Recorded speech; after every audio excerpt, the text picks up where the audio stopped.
ओम शांति। हम सब बड़े ही उमंग, उत्साह से, हर्ष, खुशी से होली का त्योहार मनाने के लिए इकट्ठे हुए हैं। हम सब होली के पीछे की कहानी को तो जानते ही हैं। हिरण्यकश्यप, प्रहलाद, होलिका, ये तो हम बचपन से ही सुनते आए हैं। लेकिन क्या वो सिर्फ एक कहानी है? हर कहानी के पीछे एक सीख होती है, एक शिक्षा होती है, और उस सीख और शिक्षा के आधार से ही वो त्योहार बन जाता है। क्या वो त्योहार बस इतना सा हो सकता है कि अपनी पुरानी चीजों को जला देना, एक दूसरे पर रंग लगाना, मिठाई खाना, मिलन मनाना, क्या बस ये त्योहार हो सकता है? इस त्योहार से हमारे जीवन में क्या उमंग आएगा, क्या उत्साह आएगा कि हम सिर्फ अपने घर में पड़ी हुई पुरानी चीजों को जला दें, एक दूसरे पर रंग लगा दें। आजकल तो बहुतों को रंग लगाना पसंद भी नहीं है, बहुतों को अच्छा भी नहीं लगता जब दूसरे उन पर जबरदस्ती रंग लगाने की कोशिश करते हैं। और उमंग उत्साह बढ़ने की जगह कई लोग तो डर के छिप कर घर में बैठ जाते हैं ताकि कोई उन पर रंग ना लगाए। वो उनकी अपनी चॉइस है। तो फिर ये हमें अपने आप से पूछना है, तो ये त्योहार हमें क्या सिखाने आया है? क्योंकि हर त्योहार सिर्फ एक दिन का त्योहार नहीं होता है। हर त्योहार, हर कहानी एक शिक्षा है। ऐसी शिक्षा जो सिर्फ हमें एक दिन के लिए उमंग उत्साह में नहीं लाएगी, लेकिन जो हमें सदा उत्साह में जीना सिखाएगी। उत्साह अर्थात एक्साइटमेंट नहीं होता। उत्साह अर्थात एक ऐसी स्थिति, मन की एक ऐसी स्थिति जो बहुत श्रेष्ठ है, बहुत ऊंची है, जिसको हम कहें हाई वाइब्रेशनल स्टेज।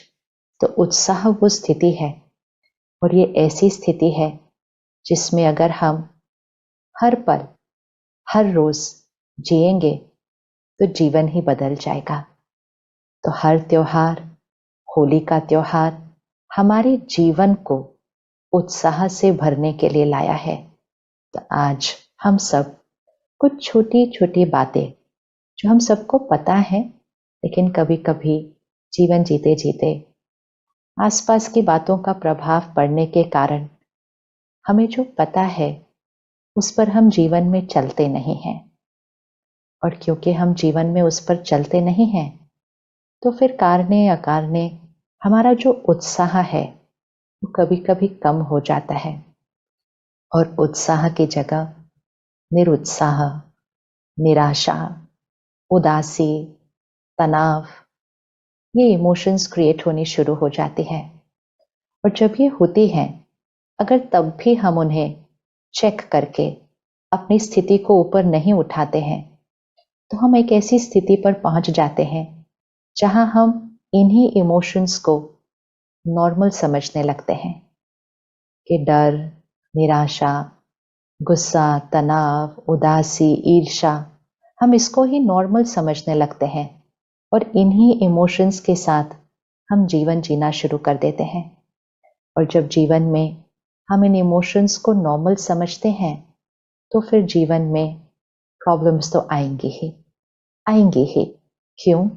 क्योंकि संकल्प से सृष्टि बनती है, संकल्प से सिद्धि होती है। जब संकल्प ही लो वाइब्रेशन का होगा, तो फिर हमारी सृष्टि अर्थात हमारी जीवन, हमारी दुनिया, संस्कार से संसार बनता है। तो हमारा अपना संसार, उसकी क्वालिटी क्या होगी जब हमारे संस्कार और हमारे संकल्प एक लोअर एनर्जी पर आ जाएंगे। इसीलिए हर थोड़े दिन के बाद एक उत्सव आता है, एक त्योहार आता है। वो त्योहार होता है हमें अवेकन करने के लिए। जैसे हम एक अलार्म क्लॉक लगाते हैं ना, तो वो अलार्म क्लॉक से क्या होता है, हम सोए हुए होते हैं, हम जाग जाते हैं। तो ये कोई रात्रि को सोने वाली बात नहीं है, लेकिन अज्ञान नींद में सो जाते हैं। सोचो, शांति, पवित्रता, शक्ति, खुशी, सम्मान, स्वमान, सेल्फ रिस्पेक्ट, क्षमा करना, दुआएं देना, ये हमारा निजी संस्कार है, ये हमारी ओरिजिनल नेचर है। लेकिन हम कितना अज्ञान की नींद में सो गए हैं जो हम समझते हैं कि वो सारे जो ऑपोजिट इमोशंस है, अहंकार, काम, क्रोध, लोभ, ईर्ष्या, द्वेष, आलस्य, चिंता, दर्द, डर, दुख, ये कोई हमारी नेचर है? ये कोई हमारा संस्कार है? क्या ये हमारी भावनाएं हो सकती हैं? लेकिन कितनी अज्ञान की नींद है जो हमने इनको नॉर्मल मान लिया और खुशी, प्यार, सम्मान, इसको हम ढूंढ रहे हैं, इसको हम मांग रहे हैं। तो नेगेटिव इमोशंस को अपना मान लिया और जो हमारी ओरिजिनल डिवाइन संस्कार है उसको हम बाहर ढूंढ रहे हैं। इसीलिए त्योहार वो अलार्म क्लॉक की तरह होता है जो बजता है। लेकिन जब अलार्म क्लॉक बजता है ना, तो भी हमारे पास कुछ ऑप्शंस होते हैं। एक होता है कि अलार्म क्लॉक बजा, हमें आवाज तो आएगी ही उसकी, आवाज आई, क्लॉक बजा, आवाज आई, थोड़ी देर बजा और उसके बाद हम बंद करके सो गए। अर्थात त्योहार आया, है ना, त्योहार आया, आवाज हुई, चारों तरफ आवाज हुई, हमारे घर में आवाज हुई, अर्थात कुछ परिवर्तन आया। लेकिन वो 1-2 दिन के बाद वो आवाज पूरी हो गई, अर्थात वो जो हमें जगाने आया था वो आवाज खत्म हो गई और हम फिर अज्ञान की नींद में सो गए। तो क्या हम अलार्म क्लॉक को उस तरह से यूज करेंगे कि बस हम दबाएंगे बटन और वापस सो जाएंगे? नहीं। और दूसरा होता है कि अलार्म क्लॉक बजती है और हम जाग जाते हैं। कितना सुंदर पर्पस है कि वो हमें जगाने के लिए आती है और हम जाग जाते हैं। अर्थात त्योहार आता है, हमें शिक्षा देता है, हमें सीख देता है, हमें जीवन परिवर्तन करने का तरीका दिलाता है और उत्साह की स्थिति बनाता है।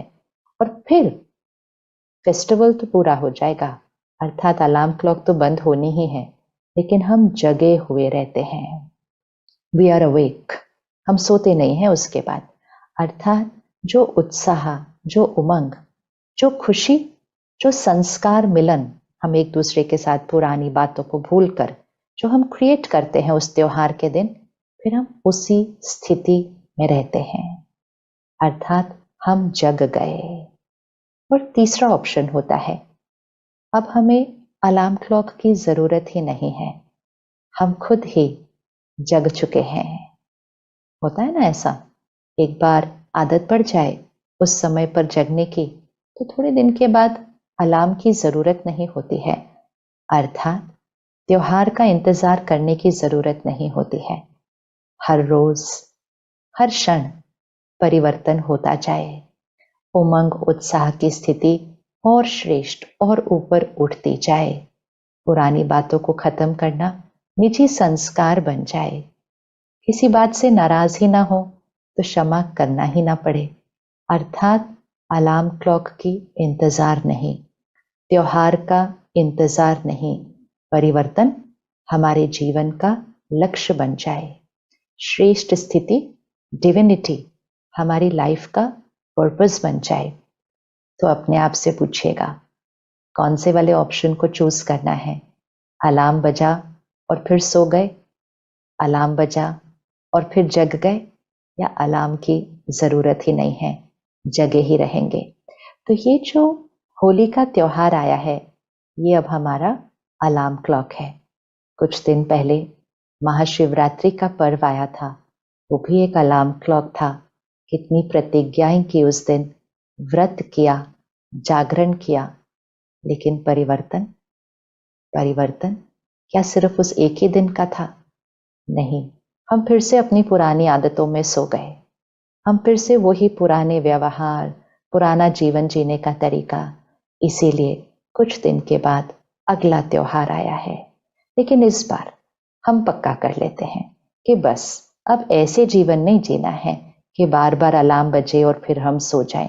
इस बार हम जग जाएंगे, हम जग जाएंगे, हम इसके बाद अज्ञान की नींद में नहीं सोएंगे, हम जग जाएंगे एंड मोस्ट इम्पोर्टेंट हम जगे रहेंगे। हम जगे रहेंगे ताकि हमारा हर दिन उत्साह से भरा हुआ दिन हो। उत्साह अर्थात श्रेष्ठ वाइब्रेशन। परमात्मा सिखाते हैं कि उत्साह एक चुंबक की तरह है।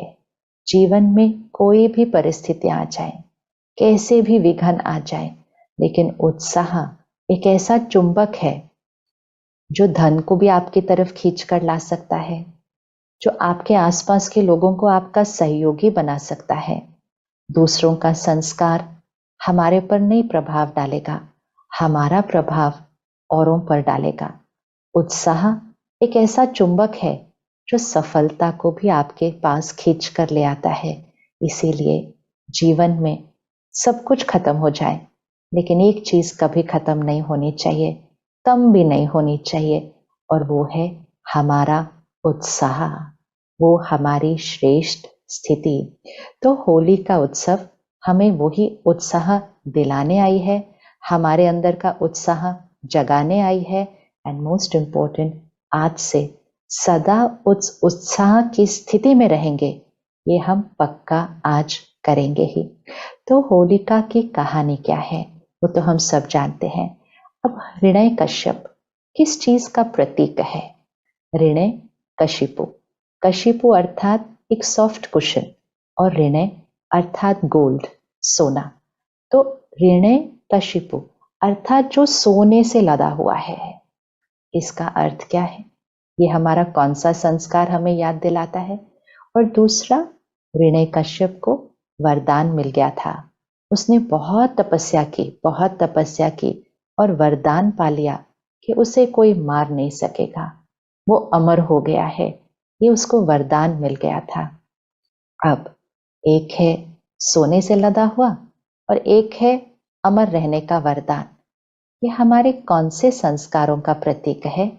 ये हमारे वो संस्कारों का प्रतीक है जो हमें लगता है कि सोना अर्थात धन दौलत, इन इंद्रियों से मिलने वाला सुख आराम, इसी से हमने अपने जीवन को इन्वेलप कर लिया है, इसी से हमने अपने जीवन को भर लिया है कि यही चीजें ही सबसे इंपॉर्टेंट हैं, यही चीजें सबसे इंपॉर्टेंट हैं। और दूसरी चीज जो बहुत इंपॉर्टेंट है, पावर। पावर, तो ऋणय कश्यप को पावर मिल चुकी थी। हाईएस्ट पावर का प्रतीक है वो, कभी मर नहीं सकेगा, अमर रहेगा। हमारे पास भी, सबके पास पावर्स हैं, अपनी रोल की पावर, अपने रिश्ते की पावर, अपने पोजीशन की पावर, अपनी संपत्ति की पावर। ये सब चीजें, ये वो संस्कार है जो ऋणय कश्यप का जो प्रतीक है, वो संस्कार हमारे अंदर है। इसको अब चेक कर लें अपने आप को, क्या हम भी ऐसा समझते हैं कि ये पावर ही हमारी प्रोटेक्शन है? कौन सी पावर? रोल, पोजीशन, रिश्ता, पोजेशन, संपत्ति, क्या ये पावर ही हमारी प्रोटेक्शन है? और दूसरा, क्या हम ये समझते हैं कि धन दौलत, संपत्ति और दुनिया से मिलने वाली हर चीज, इंद्रियों से मिलने वाली हर चीज ही हमें खुशी और सुख देती है? तो ये हमारे अंदर का ऋणय कश्यप है। और दूसरा है प्रहलाद। प्रहलाद अर्थात प्रभु की औलाद। चाहे हम इन सभी चीजों से घिरे हुए हैं, लेकिन फिर भी हम सबको पता है हमारे अंदर एक बहुत प्यारा सा संस्कार है कि हम परमात्मा के बच्चे हैं। वो हमारा माता पिता सखा बंधु सब कुछ है, हम उसके हैं। हम रोज उसको कहते हैं, मेरा सब कुछ तेरा है, कि हम उसकी औलाद हैं। हम ये भी कहते हैं कि तू प्यार का सागर है, हम तेरी संतान हैं। ये संस्कार हम सबके अंदर है, क्योंकि हम सब हैं ही प्रभु की औलाद। तो फिर वो याद तो आएगा ही ना हमें। तो हम सबके अंदर वो प्रहलाद वाला भी संस्कार है, जो परमात्मा से बहुत प्यार करता है, परमात्मा पर समर्पण होने के लिए हर क्षण तैयार रहता है। वो भी हमारे अंदर संस्कार है। अब चेक करें, दोनों संस्कार है ना हमारे अंदर। और होलिका, होलिका ने क्या किया? होलिका ने समझा कि अग्नि उसको कुछ नहीं कर सकती, और होलिका ने ये करने की कोशिश की कि वो निमित्त बन गई प्रहलाद को खत्म करने के लिए। तो होलिका अर्थात हमारा कौन सा संस्कार है जो हमें लगता है कि हम दूसरों की निंदा करते हैं, दूसरों के बारे में जब हम गलत सोचते हैं, दूसरों के साथ कभी कभी हम गलत व्यवहार भी कर देते हैं, हमें लगता है कि हम उनका नुकसान कर रहे हैं, हम उनको सीख दे रहे हैं, हम उनको बदल रहे हैं, हम उनको पीछे कर रहे हैं। कभी कभी होता है ना, कुछ बातें हम ऐसी करते हैं जिससे हम दूसरों को पीछे करने की कोशिश करते हैं, अपने आप को आगे लाने के लिए दूसरे को नीचा गिराने की कोशिश करते हैं। अवेयरनेस नहीं होती वैसे हमें लगता नहीं है कि हम दूसरे को नीचा गिरा रहे हैं, लेकिन इंटेंशन तो वही है। जब हम किसी कोई निंदा भी करते, बुरा भी कहते, तो हम उसको नीचे ही गिरा रहे हैं, लेकिन हमें लगता है कि हम उनको नीचे गिरा देंगे इस तरह से, हमें लगता है कि क्या हम उनको पीछे कर देंगे इस तरह से। तो होलिका हमें सिखाती है, कोशिश की थी दूसरे को खत्म करने की, दूसरे को गिराने की, दूसरे को पीछे करने की, लेकिन खुद का ही नुकसान हो गया, खुद का ही नुकसान हो गया। तो ये हमारे अंदर के 3 संस्कार हैं, हिरण्यकश्यप, प्रहलाद, होलिका।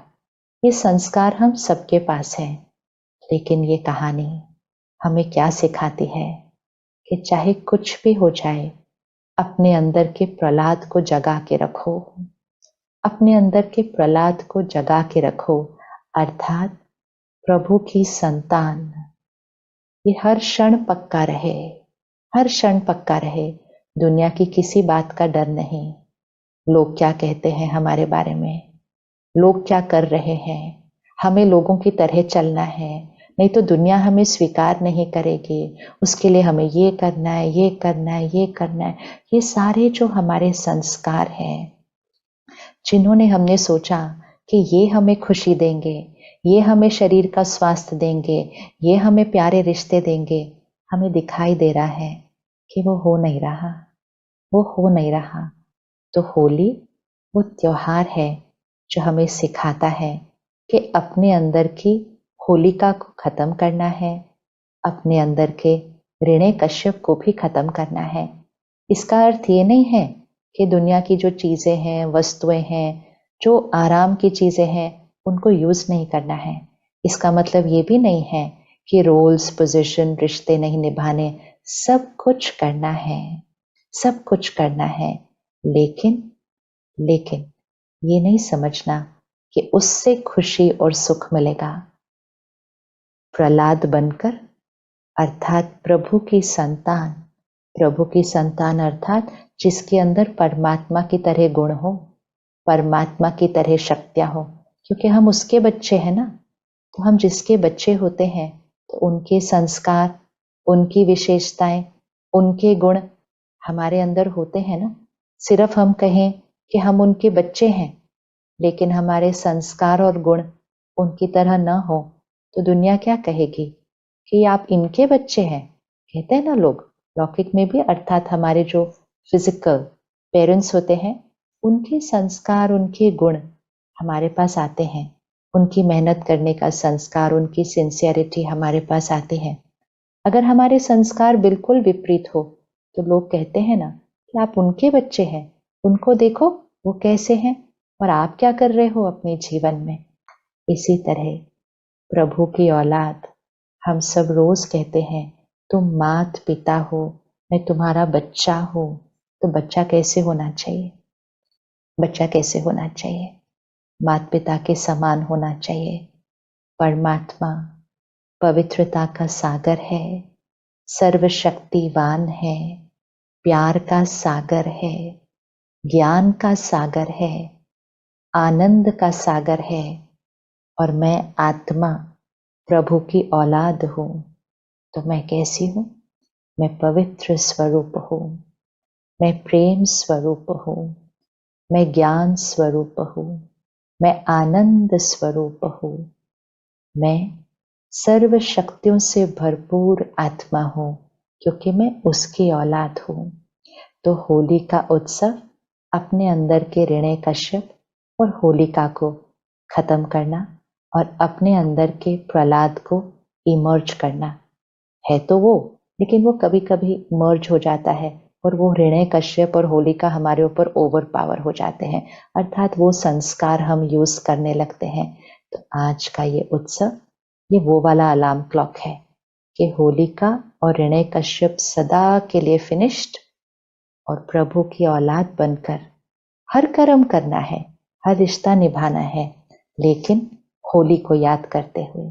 तो होली इस शब्द को ही अगर हम देखें, हो ली, 3 अर्थ निकलते हैं इसके। एक तो होली कि हम इंग्लिश में कहते हैं ना, होली, HOLY, प्योरिटी, पवित्रता। दूसरा हो ली, अर्थात जो बातें बीत गई वो होली, खत्म हो गई। लेकिन कभी कभी तो पुरानी बातें कितनी हम पकड़ के रखते हैं, अपनी की हुई गलतियां उसको भी नहीं भूल पाते, खुद को क्षमा नहीं कर पाते, और दूसरों की बातें तो हमें लगता है कि हमें भूलनी ही नहीं होती है, क्योंकि जिस दिन वो बात हुई थी उसी दिन हमने कह दिया था ये बात तो मैं कभी नहीं भूलूंगी। जैसे ही हमने कहा ये बात तो मैं कभी नहीं भूलूंगी, मन ने उस बात को पकड़ लिया। और कभी कभी आसपास के लोग भी कहते हैं कैसे भूलोगे आप ये बात, तो वो बात हम पकड़ लेते हैं। हो ली अर्थात पास्ट इज पास्ट, बीत गई है वो बात, फुल स्टॉप है। उस बात को आज जलाना है, अर्थात सारी पुरानी बातें जो पकड़ कर रखी हुई हैं, आज उनको जलाने का दिन आ गया है। जलाना अर्थात संपूर्ण रीति, उसका अंश भी न रहे, उसका अंश भी न रहे हमारे अंदर, वो है जलाना। जब हम जलाते हैं तो परिवर्तन हो जाती है चीज, उसका ओरिजिनल स्वरूप रहता ही नहीं है। और ये करने के लिए हमें तीसरा होली का अर्थ, हो ली, मैं आत्मा परमात्मा की होली, सरेंडर, समर्पण, एक से सदा कनेक्शन, मन बुद्धि में सदा उसकी याद, उसकी सिखाई हुई बातें सदा याद। बातें तो सारा दिन आएंगी, बातें तो सारा दिन आएंगी, लेकिन जब बातें आती हैं तो कैसा सोचना है, कैसे बात करनी है, कैसा व्यवहार करना है, कौन सा कर्म करना है, कौन सा कर्म नहीं करना है, ये सब याद रहना चाहिए ना। तो उसके लिए परमात्मा की ज्ञान की बातें सदा मन बुद्धि में इमर्ज्ड रहे, कि जैसे ही बात आई मुझ आत्मा ने बस उसी तरह रिस्पॉन्ड किया जो मेरे उत्साह को बढ़ा कर रखेगा, जो मेरा श्रेष्ठ कर्म होगा, जो मुझे शांति, सुख और शक्ति देगा। शक्ति वो ऋणय कश्यप वाली नहीं, वो शक्ति नहीं, वो तो बाह्य शक्ति है, रोल और पोजीशन की शक्ति है। शक्ति अर्थात आत्मा की शक्ति, आत्मा की शक्ति। आत्मा मालिक है, इन कर्म इंद्रियों की मालिक है, आत्मा मन बुद्धि संस्कार की मालिक है। लेकिन आज हम गुलाम की तरह जीते हैं। हम कहते क्या करें, मन सोचना बंद ही नहीं करता, क्या करें, डिसीजन ही नहीं लिया जा रहा है, क्या करें, ये तो मेरी आदत है, ये तो मेरा संस्कार है। अर्थात हम अपने ही संस्कारों के परवश होकर चलते हैं। हम अपनी शक्ति को यूज नहीं करते हैं कि जो थॉट हम क्रिएट करना चाहें बस वो ही थॉट्स क्रिएट करें, पुरानी बातों को एक सेकंड में फुल स्टॉप लगा सके। और ये जो संस्कार जो हमें लग रहा है कि हमारे संस्कार हैं, वो हमारे संस्कार नहीं है, वो तो ऊपर से लगे हुए दाग है। अपने ओरिजिनल संस्कारों को, प्योर संस्कारों को फिर से इमर्ज करें। उसके लिए मैं आत्मा मालिक, ये शक्ति, ये आत्मा की शक्ति है। और जब मन बुद्धि संस्कार हमारे अनुसार चलेंगे तो फिर ये कर्म इंद्रियां, ऐसा नहीं हो सकता कि जो नहीं देखना चाहिए वो देख लिया, जो नहीं सुनना चाहिए वो सुन लिया, जो नहीं बोलना चाहिए वो कह दिया, जो नहीं खाना चाहिए वो खा लिया, और खाते खाते कह भी दिया वैसे तो मुझे ये खाना नहीं चाहिए, लेकिन क्या करूं? ये भाषा ये भाषा हमें अपने कर्म इंद्रियों का गुलाम बना देती है। होली अर्थात उस गुलामी को फिनिश करना। आज इस गुलामी को ही जला देते हैं। ये गुलामी जल गई तो बाकी सारे पुराने संस्कार, स्वभाव सब कुछ खत्म हो जाएगा। मैं आत्मा मालिक, ये शक्ति है, ये शक्ति है। तो ये तब होगा जब अगर मैं आत्मा सर्वशक्तिवान परमात्मा से कनेक्टेड रहूंगी। कनेक्टेड अर्थात मेडिटेशन, अर्थात तपस्या, अर्थात जलाना।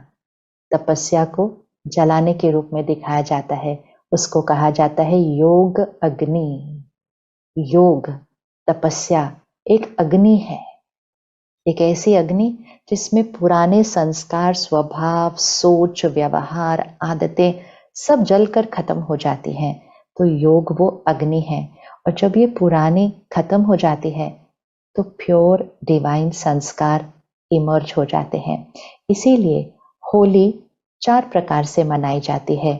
पहले है जलाना, दूसरा है रंग लगाना, तीसरा है मिलन मनाना, और चौथा है झांकियां सजाना। कितना प्यारे तरीके से हम अपने उत्सव को मनाते हैं। हर चीज हमें जीवन बदलने का तरीका सिखा रही है। तो सबसे पहली चीज होली का जलाना। जलाना तो हम जलाने में क्या करते हैं? हम पुरानी चीजें सारी जो पड़ी होती हैं, पुराना फर्नीचर, पुरानी चीजें जो अभी कोई काम की नहीं है, हमारे कोई काम की नहीं है, हमें रखनी भी नहीं चाहिए। इतना क्लटर होता है हमारे घरों के अंदर, वो सारे क्लटर को खत्म करते हैं होली के दिन। उसको हम कहते हैं छोटी होली, होलिका, कि वो पुराने क्लटर को खत्म करते हैं। अब दोनों बातों को ले लेते हैं, एक जलाना और दूसरा है होली अर्थात प्योरिटी, पवित्रता। तो सबसे पहली चीज तपस्या अर्थात योग अग्नि में। कहानी में क्या दिखाया? भले होलिका अग्नि में प्रहलाद को लेकर बैठ गई, लेकिन प्रहलाद ने किसकी याद में बैठा था? प्रहलाद परमात्मा की याद में बैठा था। प्रहलाद को संपूर्ण निश्चय था कि मुझे कुछ नहीं हो सकता, मुझे कुछ नहीं हो सकता, स्वयं भगवान मेरा रक्षक है। अर्थात हमें भी सदा ये निश्चय रहे कि भले हमें लगता है कि ये सारी आदतें अब हमारी आदतें बन गई हैं, हम इन्हें बदल नहीं सकते, लेकिन संपूर्ण निश्चय रहे कि हमारे वो ओरिजिनल प्योर जो संस्कार है ना, उन्हें कुछ नहीं हो सकता। वो हमारे इनेट, हमारे निजी संस्कार है, निजी संस्कार है। छिप सकते हैं, मिट नहीं सकते, मिट नहीं सकते। तो उस संपूर्ण निश्चय के साथ आज हम सबसे पहले अपने पुराने जीवन जीने के तरीके को, पुराने संस्कार, स्वभाव को, पुरानी आदतों को, पहले तो उनकी लिस्ट ही बना लेते हैं। छोटी सी लिस्ट बना लेना आज पहले, क्योंकि कैसे नहीं तो पता होगा कि किस चीज को जलाना है, कौन सी चीज मेरे काम की है और कौन सी मेरे काम की नहीं है, कौन सी आदत मुझ आत्मा की शक्ति को बढ़ाती है और कौन सी आदत मुझ आत्मा की शक्ति को घटाती है। ये भी चेकिंग करना बहुत जरूरी होता है, क्योंकि सबसे पहले तो ये पता होना चाहिए कि मेरा कौन सा संस्कार मेरे लिए लाभदायक है और मेरा कौन सा संस्कार नुकसान करता है। और उसकी चेकिंग सिंपल है। जिस संस्कार से, जिस आदत से आत्मा की शक्ति बढ़ती है, अर्थात उत्साह बढ़ता है, अर्थात वाइब्रेशन ऊपर उठती है, और इसके लिए किसी और से पूछने की जरूरत नहीं है। हम सबको पता है, हम सबको पता है कि मेरी कौन सी सोच, मेरी कौन सी आदत, मेरे कौन से संस्कार से मेरे अंदर की खुशी बढ़ती है, मेरे अंदर का उत्साह बढ़ता है, मेरी वाइब्रेशन प्योरिटी की तरफ चलती है, डिविनिटी की तरफ चलती है। तो होली का जलाना अर्थात होली बनना, प्योर बनना, पवित्र बनना, होली बनना। तो होली का जलाना और होली बनना, यह है फर्स्ट स्टेप। फर्स्ट सीख जो हमें ये त्योहार देता है। तो आज चेक करें, छोटी छोटी बातें हैं जिसमें हमें प्योरिटी लाने की जरूरत है। हमारे जीवन में, हमारे घर में, परिवार में जो फर्स्ट एनर्जी आती है वो होती है धन की एनर्जी। धन की एनर्जी, 4 एनर्जीज होती है: धन, अन्न, मन और तन। ये 4 एनर्जीज में अगर हम प्योरिटी ले आए, इन 4 चीजों में अगर हम पुराने तरीकों को आज जला देते हैं, तो हमारा भाग्य अति श्रेष्ठ भाग्य बन जाएगा। हाईएस्ट वाइब्रेशन का उत्साह सदा रहेगा। तो सबसे पहले धन की एनर्जी। धन कमाना अति आवश्यक। बहुत मेहनत करें, बहुत मेहनत करें और बहुत धन कमाएं। परमात्मा की संतान, प्योर संस्कार, इसका मीनिंग ये नहीं है कि धन नहीं कमाना या कम में चलना है ना। मेहनत करें, बहुत कमाएं, जितना कमा सकते हैं उससे भी ज्यादा कमाएं, लेकिन धन कमाने के अंदर प्योरिटी, वो फर्स्ट होली है, वो फर्स्ट स्टेप है होली का।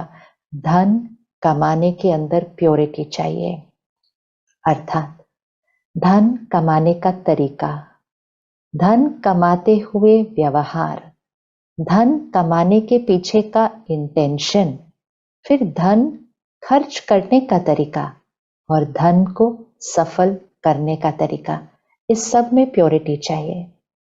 आजकल कई बार ऐसा होता है कि हम धन कमाने को ही अपने जीवन का लक्ष्य बना लेते हैं, कि जैसे कि पर्पस ऑफ लाइफ बस ये है कि मुझे और अचीव करना है, और अचीव करना है, और अचीव करना है। और उसके कारण कभी कभी हम अपने मन का, शरीर का, रिश्तों का ध्यान नहीं रखते, क्योंकि बस धन कमाना ही हमारी जिम्मेवारी और प्रायोरिटी बन जाता है। और हमें लगता है कि जब घर में, परिवार में धन आ जाएगा तो बाकी सब चीजें तो अपने आप आ जाएंगी, खुशी आ जाएगी, सेहत आ जाएगी, सब परिवार खुश होगा। करके देख लिया ये तरीका, it doesn't work, it doesn't work. आज सब कुछ आ गया है हमारे घरों में, लेकिन फिर भी तनाव है, बीमारियां हैं, रिश्तों में गांठें पड़ती रहती हैं। परिवार को ही चेक कर लें, वो सदा कितना खुश रहते हैं। बच्चों को ही देख लें, कहीं बच्चों के अंदर टेंशन, एंजाइटी, ये सारी बातें तो नहीं आ रही। तो अपने आप से पूछना है, मैंने इतनी मेहनत की, इतना धन कमाया, जिस लक्ष्य से कमाया था वो क्यों नहीं प्राप्त हुआ अभी तक। तो धन कमाने के तरीके के अंदर प्योरिटी लेकर आते हैं। सबसे पहली चीज, बहुत मेहनत करें, बहुत धन कमाएं, लेकिन पहले अपने मन का ध्यान रखने के लिए समय रखें, अपने शरीर का ध्यान रखने के लिए समय रखें और अपने परिवार का ध्यान रखने के लिए। ध्यान अर्थात ये नहीं कि धन कमाए और उनको दे दिया, लेकिन परिवार को नर्चर करने के लिए समय और शक्ति रखें। और वो शक्ति तब आती है जब अपने मन का ध्यान रखने का समय निकालते हैं। तो सबसे पहले धन इंपॉर्टेंट है, लेकिन उसको अपनी लाइफ की फर्स्ट प्रायोरिटी नहीं बना देना। फर्स्ट प्रायोरिटी है खुद का ध्यान रखना, क्योंकि यहाँ से ही हमारा संसार बनता है, यहाँ से ही शरीर की सेहत बनती है, यहाँ से ही रिश्ते बनते हैं, यहाँ से ही काम होता है। तो स्वयं का ध्यान रखना, उसको फर्स्ट प्रायोरिटी बनाना, और स्वयं का ध्यान रखते हुए फिर औरों का ध्यान रखना बहुत सहज हो जाएगा। तो धन कमाने का तरीका ऐसा नहीं कि कैसे भी धन कमा रहे हैं, किसी को डांट रहे हैं, किसी पे चिल्ला रहे हैं, तुमने ठीक से नहीं किया, ऐसे नहीं करना चाहिए था, मेरा काम रुक जाएगा, मेरा ये प्रोजेक्ट खराब हो जाएगा, मेरा ये ऑर्डर नहीं मिलेगा। ऐसा नहीं हो सकता कि धन कमाना इतना इंपॉर्टेंट हो गया कि लोगों का ध्यान नहीं रखा, लोगों से होते हुए व्यवहार की अपनी चेकिंग नहीं की, समझा ये तो सही है क्योंकि अगर इनकी गलती ऐसी हो तो मेरे धन का नुकसान हो जाएगा। धन इंपॉर्टेंट है, लेकिन धन घर में दुआओं के साथ आना चाहिए, क्योंकि धन से सिर्फ घर का सामान खरीदा जाएगा। खुशी, रिश्ते, सेहत, आपस की यूनिटी, ये दुआओं से आएगी, क्योंकि दुआएं एनर्जी है और वो घर के अंदर वो एनर्जी लाएंगी। धन फिजिकल है, वो घर के अंदर सिर्फ फिजिकल चीजें लेकर आएगा। तो धन कमाने के स्थान पर, अर्थात आपके ऑफिस, आपका बिजनेस, आपकी जॉब, हर जगह अपने व्यवहार को देखें कि सबको सुख दें, खुद भी संतुष्ट रहें, दूसरों को भी संतुष्ट रखें। प्यार और सम्मान निजी संस्कार रहे आपका अपने कार्य व्यवहार के स्थान पर, अर्थात जिनके साथ भी आप काम कर रहे हैं वो सिर्फ आपके लिए काम करना है इसलिए नहीं कर रहे हैं। आपके साथ मजबूरी से काम ना करें, लेकिन खुशी से करें। तो उनकी खुशी, उनकी वो सुख की स्थिति आपके घर आने वाली दुआएं बन जाएंगी। और तीसरा, धन कमाएं, लेकिन धन से पहले दुआएं, अर्थात जो भी हम काम कर रहे हैं उसमें हम ध्यान रखें कि हमारे से ज्यादा सामने वाले का फायदा होना चाहिए। अगर हम अपने फायदे के बारे में सोचते हैं तो हम धन कमाते हैं। अगर हम दूसरे के फायदे के बारे में सोचते हैं तो हम दुआएं कमाते हैं। और जो दुआएं कमाते हैं ना, वो अपनी कैपेसिटी से कई गुना ज्यादा धन कमा लेंगे, लेकिन उसके लिए प्रायोरिटी क्लियर होनी चाहिए। प्रायोरिटी क्लियर होनी चाहिए। हम सबका ये अनुभव है। आप बस बाजार चले जाइए फल लेने के लिए, आपको कभी कभी ऐसा फल वाला मिलेगा, ऐसा दुकानदार मिलेगा जो कहेगा आज मुझसे मत लीजिएगा, आज यहाँ जो फ्रूट है ना वो ताजा नहीं है, आप सामने वाली दुकान से लीजिएगा। मिलते हैं ना ऐसे लोग। अब उस दिन उसने धन नहीं कमाया, वो उतना सा धन 200, 300, 500 रुपए उसके लिए बहुत ज्यादा है अमाउंट। वो उसके परिवार का, उसके बच्चों का भोजन है, पढ़ाई है, लेकिन फिर भी उसने उस दिन अपने फायदे से पहले आपका फायदा सोचा। और कुछ लोग होते हैं अपना फायदा सोचते हैं तो 2-3 पुरानी सड़ी हुई चीज नीचे रख देते हैं, 2-4 ऊपर फ्रेश वाली चीज रखते हैं। दोनों तरह के लोग मिलते हैं। अब आप अपनी चेकिंग करिएगा, जब वो उस तरह से धन कमाते हैं या जब वो उस तरह से धन नहीं कमाते, आपका फायदा देखते हैं, तो आपकी मनोस्थिति कैसी होती है। जो अपना फायदा सोचकर आपके साथ गलत करता है, आप उसके लिए कैसी थॉट्स क्रिएट करते हैं। वो है दुआओं की ऑपोजिट एनर्जी। ऐसी एनर्जी कभी अपने घर में आने नहीं देना। अपने परिवार को ऐसी एनर्जी से कमाया हुए धन से अन्न, पालना, पढ़ाई कभी नहीं करना। ऐसा धन नहीं आना चाहिए। और वो जिसने अपना ना सोचकर आपके फायदे के बारे में सोचा, आप उसके प्रति कैसी थॉट्स क्रिएट करते हैं, आप उसको कितनी ब्लेसिंग देते हैं, औरों को भी उसके बारे में बताते हैं। एंड मोस्ट इंपॉर्टेंट, आप उसके बाद संपूर्ण विश्वास के साथ सदा उसी के पास जाते हैं। तो ये होता है हिम्मत का एक कदम, कि अपना न सोचकर दूसरे का बेनिफिट सोचना, दुआएं कमाना। और जो दुआएं कमाएंगे वो अपनी कैपेसिटी से ज्यादा धन कमाएंगे, ज्यादा धन कमाएंगे। तो अपनी सिंसियरिटी, अपनी सत्यता, ऑनेस्टी, अपने वैल्यूज, अपने प्रिंसिपल्स और अपने एथिक्स को बहुत श्रेष्ठ करें, बहुत ऊंचा उठाएं।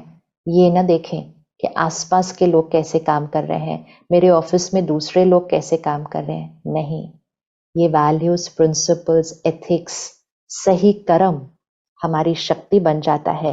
यही हमारे जीवन में उत्साह लेकर आता है। तो धन को प्योरिटी के साथ कमाना है, यही हमारे जीवन में प्योरिटी लाएगी। तो धन दुआओं के साथ आए। दूसरा है अन्न, अर्थात जो हम खाते हैं, भोजन शरीर को स्वास्थ्य देता है, लेकिन साथ साथ मन की स्थिति पर असर करता है। इसीलिए तो बचपन से सुनते आए, जैसा अन्न वैसा मन, जैसा पानी वैसी वाणी। तो आज एक और पुरानी आदत का स्वाहा करते हैं, तामसिक भोजन खाना। सात्विक मन चाहिए, उमंग उत्साह वाला मन चाहिए, तो फिर भोजन खाना भी सात्विक होना चाहिए। तो खाने में प्योरिटी, भोजन में प्योरिटी, डाइट में प्योरिटी, ये बहुत इंपॉर्टेंट है। इसीलिए आज से तामसिक भोजन का त्याग करते हैं, उसको उस अग्नि में जला देते हैं, उस तपस्या कुंड में उसको भस्म कर देते हैं। एनिमल डाइट लेना, क्या वाइब्रेशन होगी उसके अंदर, उस एनिमल का दर्द, दुख, डर, हेल्पलेसनेस, फिर हिंसा, वायलेंस, और फिर मृत्यु, डेथ। ये हमारा खाना है। क्या ये खाना हमें कभी सुख दे सकता है? हाँ, हमें लगता है कि ये खाना बहुत हेल्दी है। डेथ की एनर्जी कभी हेल्थ नहीं दे सकती। प्रोटीन्स दे सकती है, कुछ विटामिन्स दे सकती है, हेल्थ नहीं दे सकती, क्योंकि उसकी वाइब्रेशन ही डेथ की है। एक बार सोचिएगा, और आज इस आदत को खत्म करते हैं। सात्विक भोजन खाते हैं, plant based diet, a vegetarian diet, लेकिन उसको भी बनाते सात्विक तरीके से हैं। तो परमात्मा की याद में खाना बनाएं। आपके रसोई में परमात्मा की याद के गीत, कुछ ऐसी शिक्षाएं वो चलती रहें, ताकि रसोई में पड़ी हुई हर चीज और आपके मन की स्थिति जब आप खाना बना रहे हैं परमात्मा की याद में भरी होगी, तो उस कण कण में जो आपका पूरा परिवार खाएगा, वो पानी जो आपका परिवार पिएगा, उसमें परमात्मा के ज्ञान, प्यार और शक्ति भरी होगी।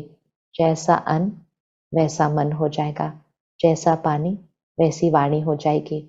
जहां तक हो सके घर का खाना खाएं, घर का खाना खाएं।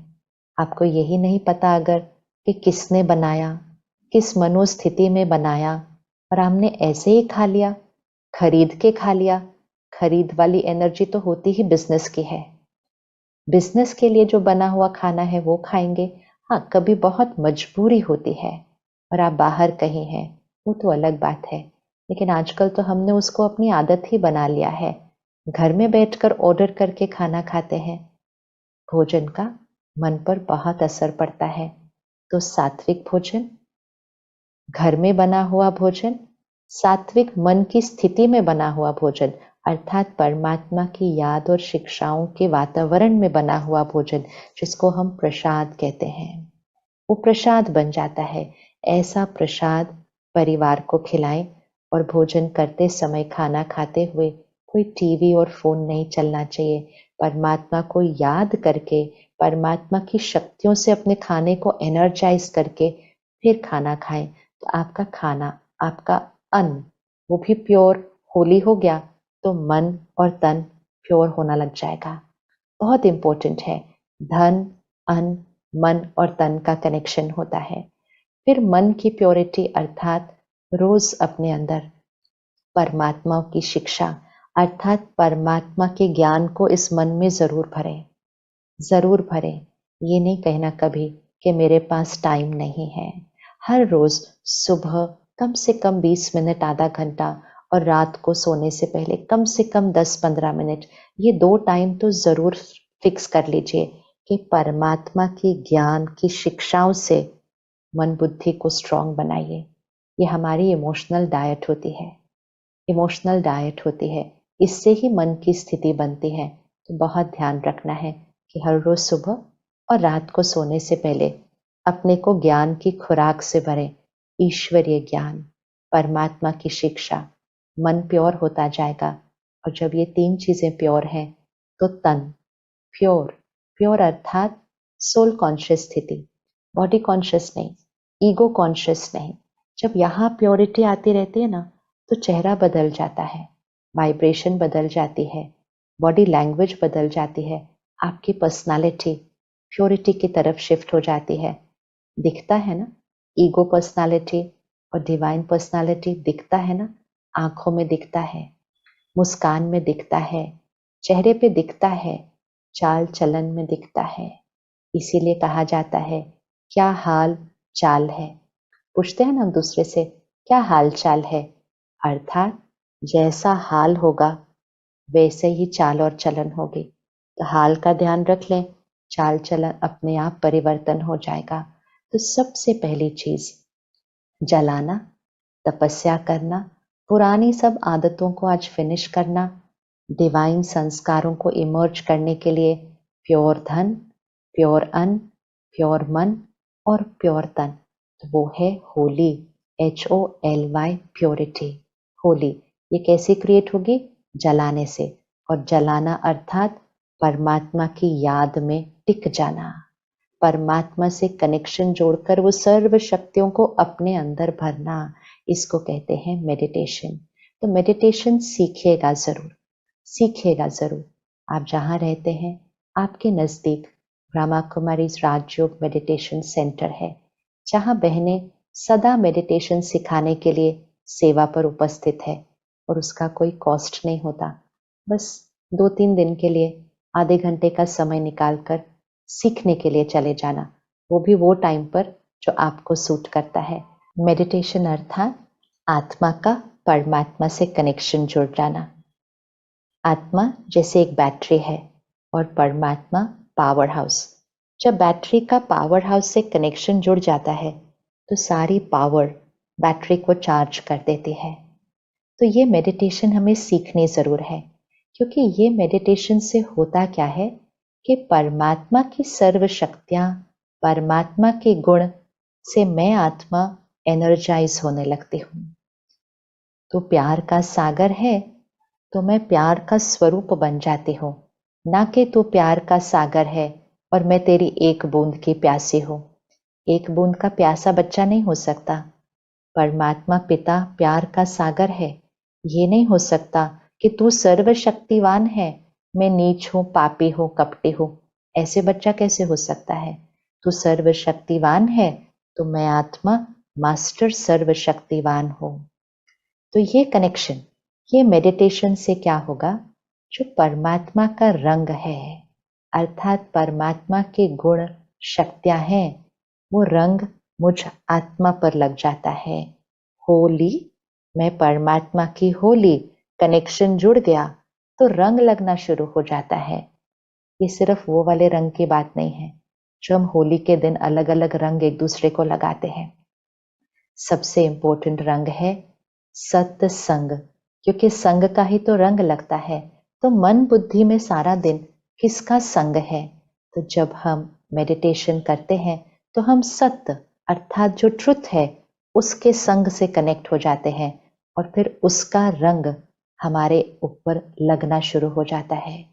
बहुत इंपॉर्टेंट है, इसको आज अच्छे से नोट कर लेना और मेडिटेशन सीखने की प्रतिज्ञा आज जरूर कर लेना कि परमात्मा का जब रंग लगने लगता है तो तनाव की बजाय शांति, नाराज उदासी की बजाय सुख, खुशी, कमजोर, मुझसे ये नहीं होता, ये बहुत मुश्किल है, मैंने सोचा था लेकिन नहीं कर पा रही, उसकी बजाय शक्ति का रंग लग जाता है। काम विकार अर्थात कामना ही खत्म नहीं होती, इच्छाएं फिनिश नहीं होती, उसकी बजाय पवित्रता, प्योरिटी का रंग लग जाता है। ये बहुत इंपॉर्टेंट है। रिश्तों में हर्ट हो जाना, कोई बात बुरी लग जाना, एक्सपेक्टेशंस खत्म ही नहीं होती, अपेक्षाएं नेवर एंडिंग है, उसकी जगह प्यार का रंग लग जाता है। प्यार अर्थात एक्सेप्टेंस, प्यार अर्थात अनकंडीशनल लव, उसका कलर लग जाता है।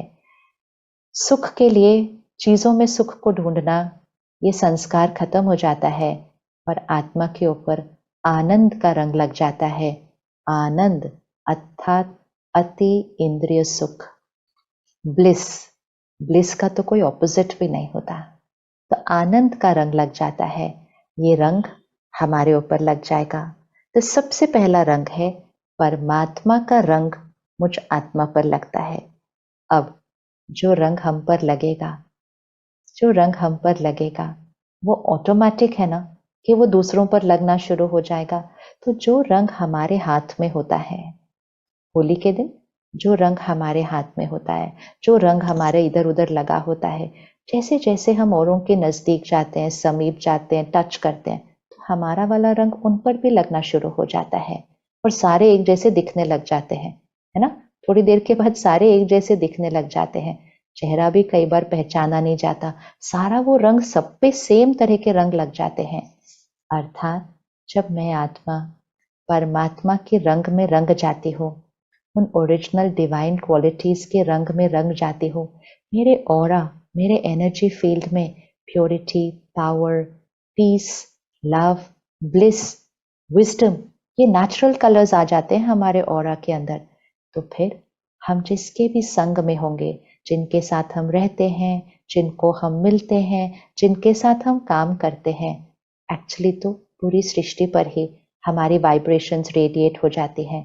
इसीलिए वो रंग दूसरों को मिलने लग जाते हैं, दूसरों के अंदर चेंज आना शुरू हो जाता है। आजकल हम कहते हैं मैं उसको कैसे चेंज करूं, मैं अपने बच्चे को कैसे पीसफुल पावरफुल बनाऊं। एक ही तरीका है, खुद पर रंग लगा लें भगवान की याद का। खुद पर लग गया, दूसरे तो बच ही नहीं पाएंगे, उन पर तो रंग लगना ही लगना है। वो कितना भी दूर हमसे भागने की कोशिश करें, लेकिन रंग तो लगेगा ही लगेगा। और ऐसा रंग सारी सृष्टि पर फैल जाएगा, सारी सृष्टि पर, क्योंकि हमारी वाइब्रेशंस सृष्टि पर रेडिएट होती हैं। सिर्फ घर परिवार तक नहीं, हमारी वाइब्रेशंस पूरे प्लैनेट पर रेडिएट होती हैं। और इसीलिए होली पर हम एक दूसरे को रंग लगाते हैं। रंग लगाना अर्थात परमात्मा के रंग में रंग के वो ही रंग अपनी सोच, बोल, व्यवहार, कर्म, संस्कार से औरों पर भी लगा देना। और ये वो वाला रंग है जो हर एक को अच्छा लगेगा। दूसरा रंग सबको अच्छा नहीं लगता, लेकिन ये वो वाला रंग है जो हर एक को अच्छा लगेगा, क्योंकि ये उनके अंदर की भी पुरानी आदतों को खत्म कर उनके अंदर भी वो नए डिवाइन संस्कारों को इमर्ज करेगा। फिर हम सब होली पर क्या करते हैं? मुख मीठा करते हैं, अपना भी करते हैं, दूसरों का भी करते हैं। जब परमात्मा का रंग हम पर लग गया तो फिर हमारे बोल, हमारा व्यवहार मिठास से भर जाएगा, मिठास से भर जाएगा। मिठास अर्थात ये नहीं ऊपर ऊपर से मीठा बोलना, नहीं। मिठास अर्थात अनकंडीशनल एक्सेप्टेंस। पुरानी कोई भी बात हुई हो, उनका व्यवहार कैसा भी रहा हो, होली हो गया, past is past, it's over, full stop. तो मंगल मिलन मनाना, हम कहते हैं ना होली है, चाहे कोई भी बात पुरानी हुई हो, उस दिन पर सब लोग खत्म कर देते हैं उसको, कहते होली है, किसी भी बात का बुरा मत मानो, आज तो होली है। अर्थात होली वो पास्ट की बात है, वो फिनिश हो गई। लेकिन फिनिश करने की ताकत कहाँ से आएगी? हम सब फिनिश तो करना चाहते हैं, लेकिन हम क्या कहते हैं? I can not forgive, I can not forget. तो इच्छा है, इंटेंशन है, लेकिन शक्ति नहीं है, शक्ति नहीं है। इसीलिए पहले परमात्मा की शक्ति और ज्ञान का रंग लगाएं, फिर जो इंटेंशन है ना वो करना बहुत सहज हो जाएगा। तो जब मैं आत्मा परमात्मा की होली और प्योर बन गई होली, तो पुरानी बातों को होली करना तो बहुत बहुत ईजी हो जाता है। सिर्फ दूसरों की गलतियां नहीं, कई बार अपनी भी गलतियां हम पकड़ के रखते हैं, बहुत गिल्ट में रहते हैं। गिल्ट अच्छा रंग नहीं है, अच्छा रंग नहीं है। तो अटेंशन रखें कि अपने जीवन में कौन सा रंग लगा रहे हैं। एक है परमात्मा सत्य का रंग, उसके संग में रहना, और सारा दिन संग की परहेज भी करना। जो हम सुनते हैं, पढ़ते हैं, देखते हैं, उसका भी हम पर रंग लग जाता है। वो है संग। कहा जाता है ना संग का रंग।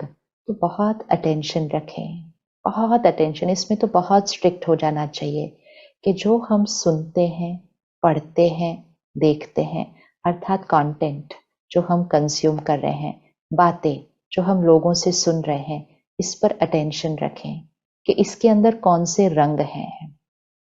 जो हम संग कर रहे हैं उसके अंदर कौन से रंग हैं। अगर जो हम सुनते, पढ़ते, देखते हैं उसके अंदर काम, क्रोध, लोभ, मोह, अहंकार, ईर्ष्या, द्वेष, हिंसा, निंदा, मजाक उड़ाना, गलतियां ढूंढना, ये सब बातें हैं। चाहे जो कंटेंट हम कंज्यूम करें, चाहे हम लोगों से जो बातें सुने, तो उस संग से अपने को बचाना है, और उसके लिए उस रंग से अपने को बचाना है। तो कौन से रंग से अपने को बचाना है, और कौन सा रंग अपने पे लगाना है, और कौन सा रंग दूसरों पर लगाना है, इस होली में पक्का कर लीजिए। और जब ये करेंगे तो रिश्तों में मिठास तो इतनी सहज आएगी कि ऐसा लगेगा कि हमने कौन सी बातों से अपने रिश्तों को इतना मुश्किल बनाकर रखा हुआ था। वो रिश्तों में मिठास तो नेचुरल आ जाएगी। हर आत्मा का गुणों से श्रृंगार हो जाएगा। प्योरिटी से श्रृंगार हो जाएगा, संस्कार बदल जाएंगे तो संसार बदल जाएगा, क्योंकि संस्कारों से ही तो संसार बन रहा है। तो जब हमारे संस्कार बदल जाएंगे, जब हर आत्मा पर उस रंग का असर आ जाएगा, और आना ही है, क्योंकि सबके संस्कार बदलेंगे, क्योंकि संग का रंग लगेगा ना। और ये नहीं सोचना वो इसमें तो बहुत टाइम लगेगा, मुझ एक के करने से क्या होगा, नहीं। Always remember it is power of one. रंग कोई एक ही लगाना शुरू करता है, देखा ना, घर में सारे इकट्ठे नहीं रंग लगाते, कोई एक शुरू करता है और बहुत जल्दी परिवार में सब रंग जाते हैं, सब उस रंग से रंग जाते हैं। तो एक को, एनी वन, आज एक ही शुरू करें और आप अपने आप से आज ये पक्का करें, I will be that one. मैं वो एक हूं, मैं वो एक हूं जो समय निकालकर परमात्मा से कनेक्शन जोड़, मेडिटेशन सीखकर परमात्मा का रंग अपने पर लगाकर अपने पूरे परिवार पर, संबंधियों पर, दोस्तों पर, और जहां हम कार्य करते हैं वर्क प्लेस पर, सब पर लगाऊंगी मैं आत्मा। अपने आप ही लगेगा, वैसे लगाना नहीं पड़ता, वो अपने आप लगता है। जब हमारे अंदर कुछ गलत रंग होते हैं ना, टेंशन का, गुस्से का, हर्ट का, वो भी तो रंग दूसरों पर लग जाता है, उनके अंदर भी वही वाली वाइब्रेशन आती है। तो बड़ा ध्यान रखना पड़ता है कि कौन सा रंग खुद पर लगा रहे हैं, क्योंकि हमारे से ही वो रंग दूसरों पर भी लग जाता है।